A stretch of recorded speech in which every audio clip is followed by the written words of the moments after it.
Hey guys, it's me, Ruowen Huang. I hope this week we're not talking about something way too complicated to understand.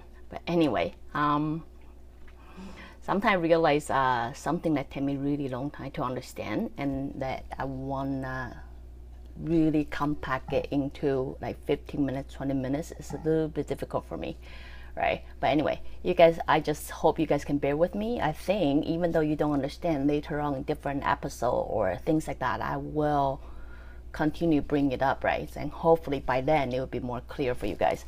But anyway, before I start, my name is Ruowen Huang. I'm an author, spirit coach, and also a psychic. I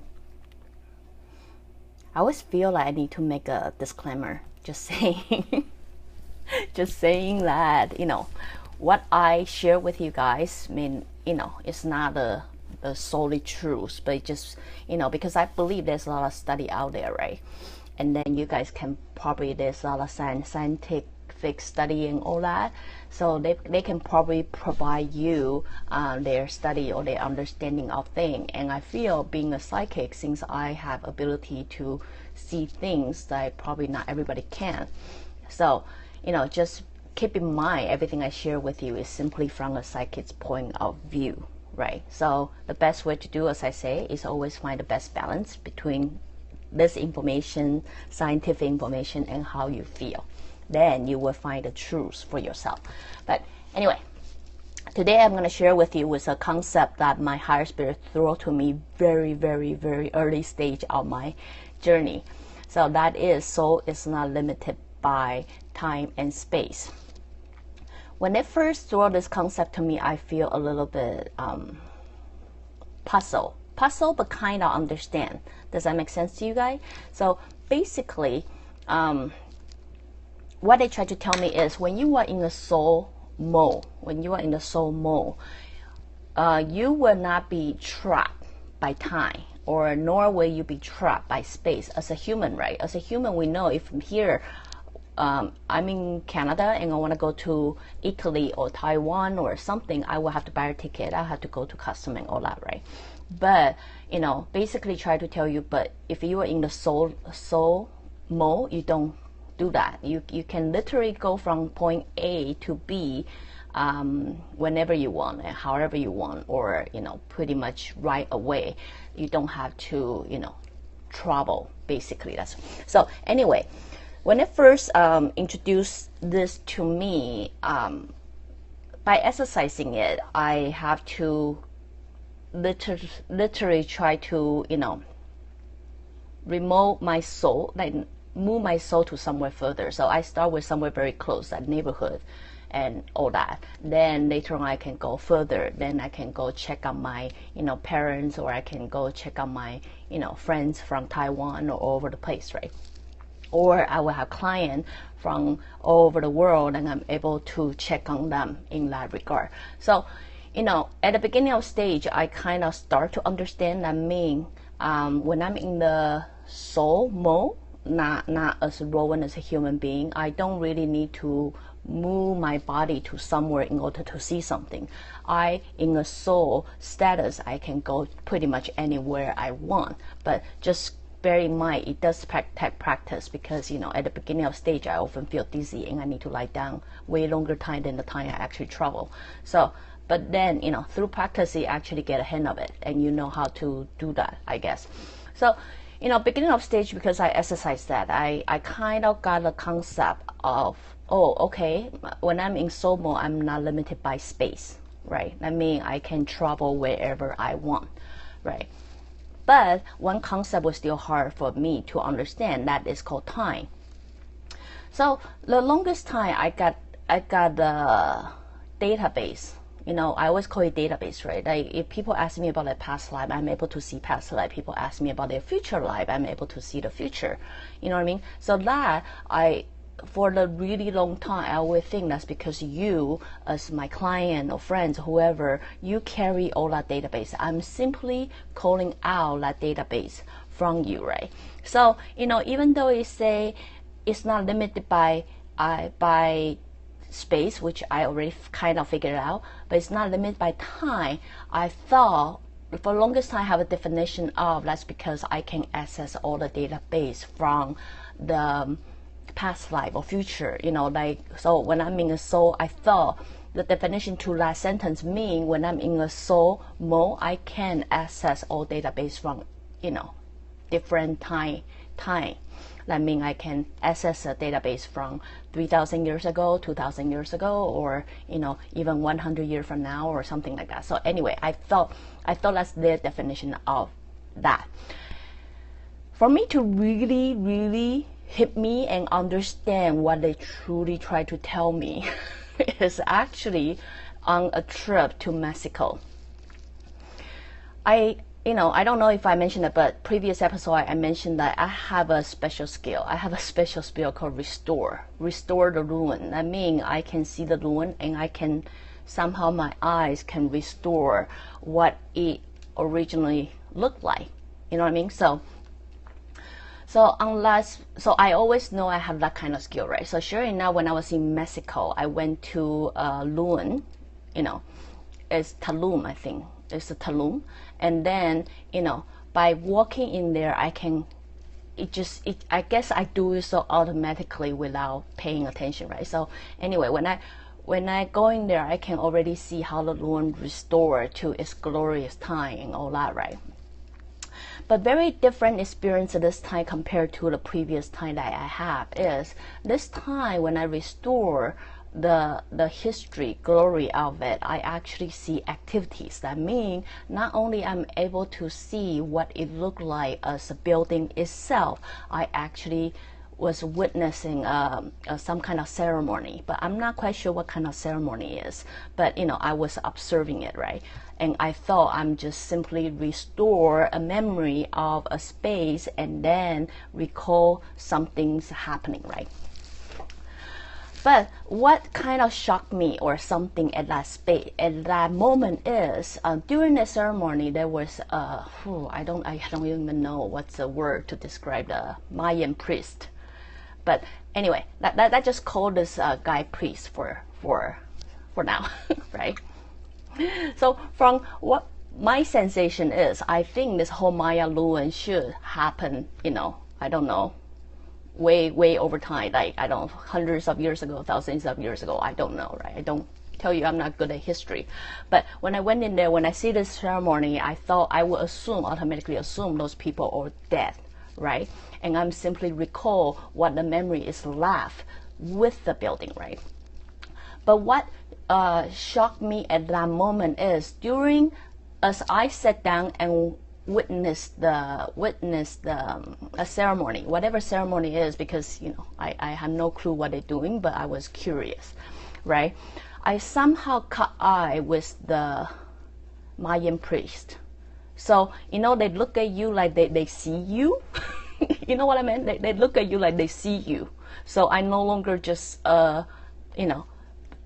witness. And then you need to understand, bear with me, at that time it didn't really make sense to me, because I think I should be just recalling something.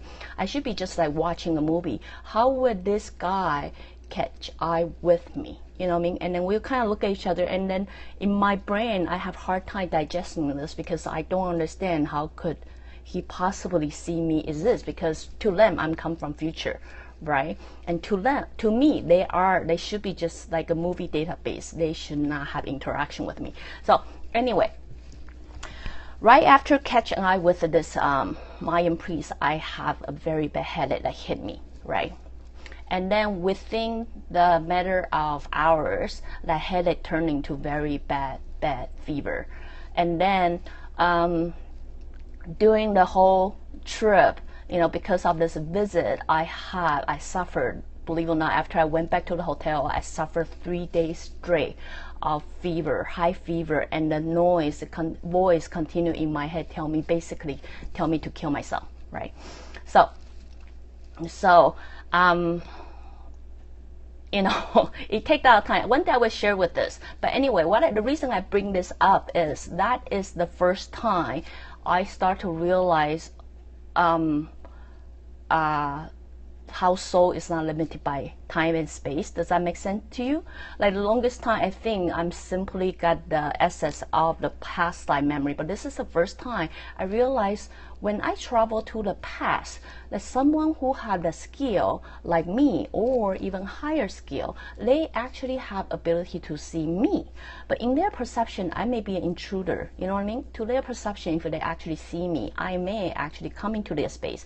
So, you know, longest time after that, I struggled through. I really cannot figure this out because, you know, this whole concept of, you know, how I can be at the same time as 3,000 years ago, or how can I be at the same time 200 years from now, really put me in this puzzle. Because, you know, if not because I physically experienced that, I probably would never believe in myself, right? So anyway, so that's why later on, you know, I come back here, I start to get taught the new lesson that's called parallel universe, which I'm not going to talk about today, but I will talk about it sometime when the time is right. So anyway, that's why later on I come back, I start study all the case I study or I had before, and, you know, really look into it and then try to figure out what it is that I'm missing. So, you know, I try to think it's when the old time I was still trapped, even though I was doing this psychic journey for a really long time. And then, you know, I was continuously told soul is not limited by time and space. And mine still somehow, some way, but limited by the human perception of time. That is, let me see if I can explain it to you guys.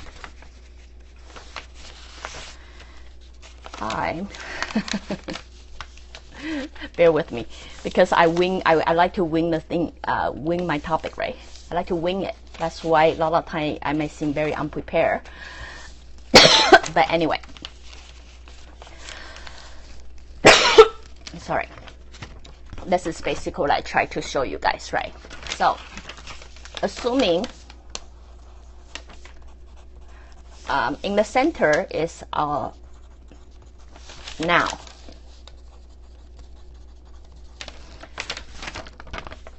This is basically what I want to show you. In our human concept perception, we believe the time is like a linear. You know, we continue going forward. There's no way of going back. You know what I mean? It's because, you know, time always passes. And then you will hear a lot of people say time passed, right? Once it passed, it passed.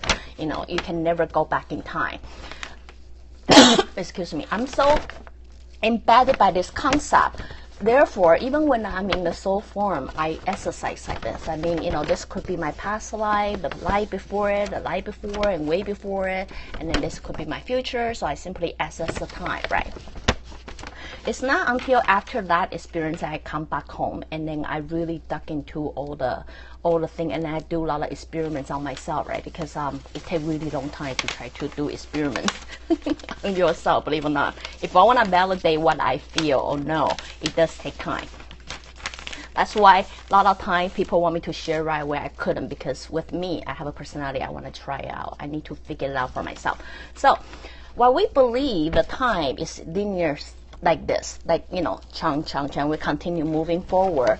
It's not until later, after that incident, I go back and do various tests. That's the moment I realize time is just a concept we create for us as a human being.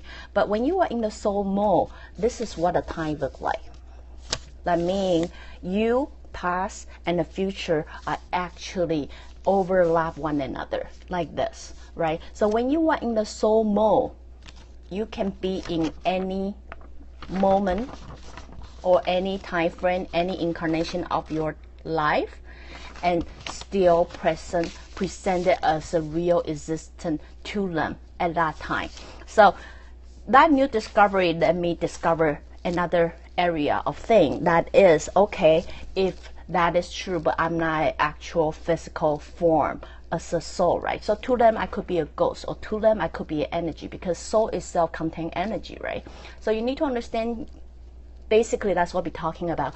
You know, inside this body, there's a soul. Soul is actually where everything comes out, right? Like your thought, your emotion, your, you know, everything, right? So that's why I start putting it into experiment, because I want to know the soul do any impact to any of my past life. Because if it does, right, if it does, it only proves one thing. It proves we are overlap time. When it comes to universe, time are overlap one another, and it will only make sense because why? This is going back to I talk about vibration, you know, because when it's vibrating, and then some point in life as a soul, if I find out what connect them one another, and then I will make them into together as a time. Anyway, I know this concept is a bit difficult to understand, but as I say, I'm just gonna throw it out there because this is a very early concept that my higher spirit threw on me, but it did take me really long time to figure this out, and you know, in a hard way, but you know, it did take really long time for me to figure it out. So anyway, here I just wanna again throw it out there. I know it might be difficult to understand, but just let you know, give you guys a very simple concept. When you are in a soul mode, you are not limited by time and space. That means you could travel to different space than where you are right now, and your soul is not limited by your body. And you can also travel to different time of your life, or you know, anybody's life, and you will be perceived by a real existence, you know, by whoever psychic or whoever they can see you. Or but anyway, that's I know it's a hard topic, but you know, I just want to throw it out there. So because I know it takes really long time for me to really digest this. So anyway, hope it's not another episode that confuse you guys all. But again, as I say, in the future it will come up quite often, and hopefully by then it will clarify for you guys. So again, if you like what I'm doing, you can always join me live on Periscope, or go to my Facebook, or subscribe my YouTube channel, or my website ruowen.com. Till then, I will see you guys tomorrow. Bye.